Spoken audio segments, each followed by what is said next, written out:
The luminous green digits of the digital alarm clock read 3:00. For Elias, this wasn't just a time, it was a silent, insistent greeting.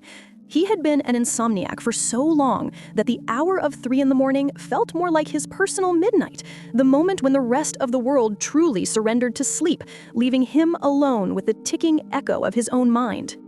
Tonight, however, was different. Elias sat up in his bed, the weight of a recent loss heavy on his chest. He looked at the clock again, 3:00. The house was utterly still, the silence so profound, it seemed to vibrate. Then, from the hallway, he heard it, a faint, almost musical tick-tock, tick-tock. He hadn't owned a pendulum clock since he was a child. He searched the room, his gaze settling on an old wooden box on his dresser, a gift from his grandmother. He'd always assumed it was empty, a relic he kept for sentiment. He reached for it, his fingers tracing the worn carvings. As he lifted the lid, the ticking grew louder. Inside, nestled on a bed of faded velvet, was a small, ornate pocket watch. It wasn't running, but its second hand was twitching, moving in microscopic, rhythmic bursts, perfectly in sync with the phantom sound in the hall. He picked it up. The metal was cool against his palm. As he did, the phantom ticking stopped, and the pocket watch's second hand suddenly began to move normally, sweeping smoothly, a perfect, unbroken circle.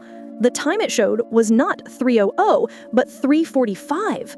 A warm, gentle feeling spread through him, the distinct, familiar scent of his grandmother's lavender soap long gone. He realized the sound in the hallway wasn't the sound of time passing, but the sound of his grandmother's old clock, which had been broken for decades, greeting him at the hour when he felt most alone. It was her way of saying, "Wait, my dear, your time isn't here yet. There's 45 more minutes of the night before the dawn begins to hope." Elias closed his eyes, gripping the watch. When he opened them, the digital clock still read 3:00, but the pocket watch now displayed the current correct time. The silence had returned, but it was no longer empty. He placed the warm watch back in the box and lay down, a faint smile touching his lips. For the first time in years, the hour of 3 in the morning felt like a moment of connection, not isolation. He closed his eyes, and a minute later, he finally drifted into a deep, peaceful sleep. The second hand's whisper had delivered its message.